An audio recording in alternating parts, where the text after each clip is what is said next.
बिस्मिल्लाहिर्रहमानिर्रहीम। नबी करीम सल्लल्लाहु अलैहि वसल्लम ने इरशाद फरमाया, क़यामत के दिन मेरी उम्मत इस हाल में बुलाई जाएगी कि उनके मुंह और हाथ पाँव आसार वज़ू से चमकते होंगे, तो जिससे हो सके चमक ज़्यादा करे। आज हम वज़ू का तरीका सीखेंगे। तो सबसे पहले नियत करेंगे, चूँकि नियत करना सुन्नत करीमा है। अगर कोई शख्स बिला नियत वज़ू कर लेता है तो उसका वज़ू हो जाएगा, क्योंकि पानी फ़ी नफ्सी ही पाक करने वाला है। आप इससे पाकी हासिल करने की नियत करें या ना करें, ये आपको पाकी का फ़ायदा देगा, यानी आपसे नजासत को दूर कर देगा, चाहे वो नजासत हकीकिया हो या हुक्मिया। चुनाचा बिला नियत भी वज़ू हो जाएगा। और हम ये जानते हैं कि नियत दिल के पुख्ता इरादे का नाम है। चुनाचा ज़बान से कह लेना अफजल और मुस्तहब है। लिहाजा वज़ू करते वक्त ज़बान से इस तरह अल्फाज अदा कीजिए कि मैं अल्लाह ताला के हुक्म की वजह आवरी और पाकी हासिल करने के लिए वज़ू करती हूँ। काबतुल्लाह शरीफ की तरफ मुँह करके ऊंची जगह बैठना मुस्तहब है। अब बिस्मिल्लाह कह लें कि ये भी सुन्नत करीमा है। और नबी करीम सल्लल्लाहु अलैहि वसल्लम ने इरशाद फरमाया कि जिसने बिस्मिल्लाह कह के वज़ू किया, सर से पैर तक उसका सारा बदन पाक हो गया, और जिसने बगैर बिस्मिल्लाह के वज़ू किया उसका उतना ही बदन पाक होगा जितने पर पानी गुजरा। बल्कि बिस्मिल्लाही वल्हम्दुलिल्लाह कह लें कि इससे आप जब तक बावज़ू रहेंगे फरिश्ते नेकियां लिखते रहेंगे। अब दोनों हाथ 3 बार पहुँचों तक धोएंगे कि ये सुन्नत करीमा है। उसके बाद नल बंद कर दें और दोनों हाथ की उंगलियों का खिलाल करें। फिर सीधे हाथ के चुल्लू में पानी लेकर कुल्ली करें और मिसवाक की सुन्नत अदा करें। अगर उस वक्त मिसवाक आपके पास मैसर नहीं है तो सीधे हाथ की उंगली से दांतों को मलें। और ये बात याद रखें कि यहाँ देखें 2 सुन्नतें हैं।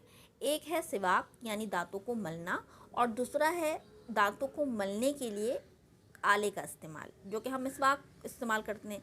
तो मालूम ये हुआ कि मिसवाक आलाए अदाए सुन्नत है। और नबी करीम सल्लल्लाहु अलैहि वसल्लम ने इरशाद फरमाया कि जो नमाज मिसवाक के साथ पढ़ी जाए वो उस नमाज से 70 हिस्से अफजल है जो बेमिसवाक के पढ़ी जाए।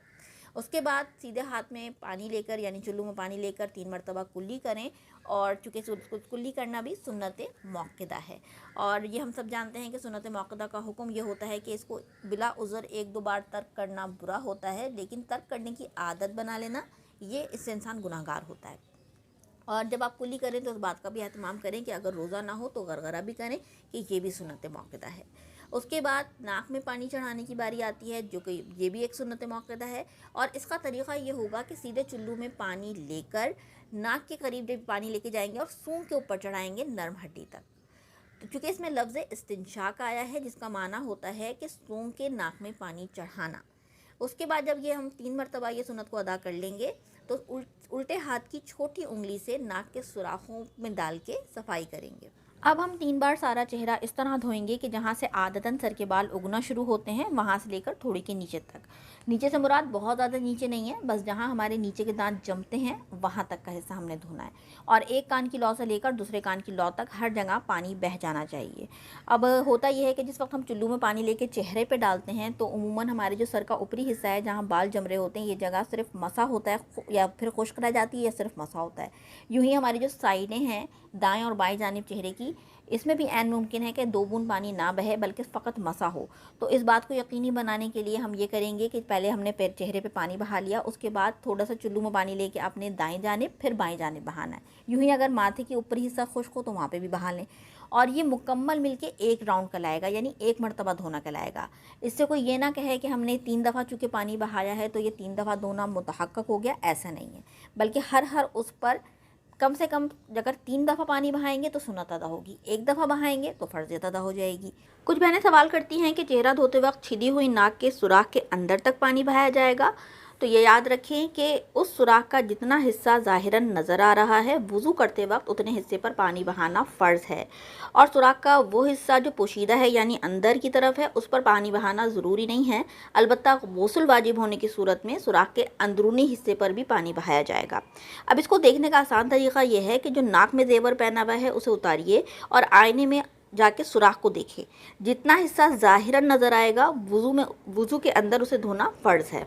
इसलिए अमूमन ख़वातीन से कहा जाता है कि जिस वक्त आप वज़ू कर रही हैं तो अपने नाक का ज़ेवर हिला लें ताकि आपके ज़ाहिरन जितना सुराख का हिस्सा उस पर पानी बह जाए। अब आते हैं हम हाथों के धोने की जानिब तो पहले सीधा हाथ इस तरह धोएंगे कि हाथ की उंगली के सिरों से धोना शुरू करके कोहनियों समेत 3 बार धोएंगे। फिर इसी तरीके से उल्टा हाथ भी धोया जाएगा। यहाँ ख़वातीन उमूमन एक सवाल करती हैं कि हम बहुत एहतियात के साथ वज़ू करते हैं, लेकिन इसके बावजूद कभी कभी ऐसा होता है कि वज़ू के कुछ देर बाद मालूम होता है कि हाथ में आटा लगा रह गया। तो ऐसी सूरत में क्या हमारा वज़ू हो गया या हम दोबारा वज़ू करें? तो इसमें भी उसूल याद रखिए कि जिस चीज़ की आदमी को, इंसान को उमूमन ज़रूरत रहती है और उसकी निगहदाश्त वो एहतियात में भी हर्ज हो, तो अगर वो नाखून के अंदर या ऊपर किसी जगह या धोने के किसी मकाम पे लगा रह जाए तो बहरहाल वज़ू हो जाएगा। अलबत्ता जब मालूम हो जाए तो वो चीज़ उस हिस्से से हटा के वहाँ पानी बहा लें। अब हम आ जाते हैं सर के मसे की जानिब। इंदल अहनाफ चौथाई सर का मसा करना फ़र्ज़ और पूरे सर का मसा करना सुन्नत मौक़िदा है। सर का मसा करने के लिए हाथों को तर कर लें और उसके बाद नल बंद कर दें। फिर हाथों के दोनों अंगूठे और कलमे की उंगलियों को छोड़कर दोनों हाथों की 3-3 उंगलियों के सिरे एक दूसरे से मिला लीजिए और पेशानी के बाल पर रखकर खींचते हुए गुद्दी तक इस तरह ले जाएं कि हथेलियां बिल्कुल सर से जुदा रहनी चाहिए। फिर गुद्दी से हथेलियां खींचते हुए पेशानी तक ले आएं। कुछ बहनें यहाँ एक सवाल करती हैं कि हम किस तरीके से हथेलियों को वापस पेशानी की तरफ लेके आएंगे, इस तरह तो हमारे बाल ख़राब हो जाएंगे। तो उसका तरीक़ा यह है कि अगर वो इस तरह कर सकें बआसानी तो कर लें, लेकिन अगर नहीं कर सकती तो फिर इब्तिदा से ही वो हथेलियों को सर पे लगा के पीछे की तरफ ले जाएं ताकि मुकम्मल सर का मसा किया जा सके। आजकल बहनें सर पे क्लिप्स या कैचर वगैरह लगाती हैं पूरे बालों को समेट के, तो मसा करते वक्त उसे हटा दें ताकि फ़कत फ़र्जियत अदा ना हो मसे की, बल्कि सुन्नत मौक़िदा को हम अदा कर सकें। अब कलमे की उंगलियों से कान के अंदरूनी हिस्से का और अंगूठों से कान के बैरूनी हिस्से का मसा करेंगे और दोनों हाथों की छोटी उंगलियां कान के सुराखों में दाखिल करें और जो अगली उंगलियों की जो पुश्त है इससे गर्दन के पीछे का मसा करेंगे। और गले का मसा करना मकरूह है, लिहाजा ये खिलाफ सुन्नत है, इसको नहीं किया जाएगा।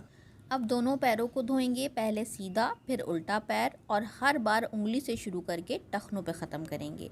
और दोनों पाँव की उंगलियों का खिलाल करना सुन्नत करीमा है और इसका मुस्तहब तरीक़ा ये है कि उल्टे हाथ की छोटी उंगली से सीधे पाँव की छोटी उंगली का खिलाल शुरू करके अंगूठे पे ख़त्म करें और उल्टे ही हाथ की छोटी उंगली से उल्टे पाँव के अंगूठे से शुरू करके छोटी उंगली पे ख़त्म करें। वज़ू मुकम्मल करने के बाद ये दुआ पढ़ें, अल्लाहुम्मा जअलनी मिनत तव्वाबीना वजअलनी मिनल मुतत्तहिरीन। ए अल्लाह, मुझे कसरत से तौबा करने वालों में बना दे और मुझे पाकीज़ा रहने वालों में शामिल फरमा। सदका जारिया की नियत से इस वीडियो को ज़्यादा से ज़्यादा शेयर करें। अस्सलामु अलैकुम।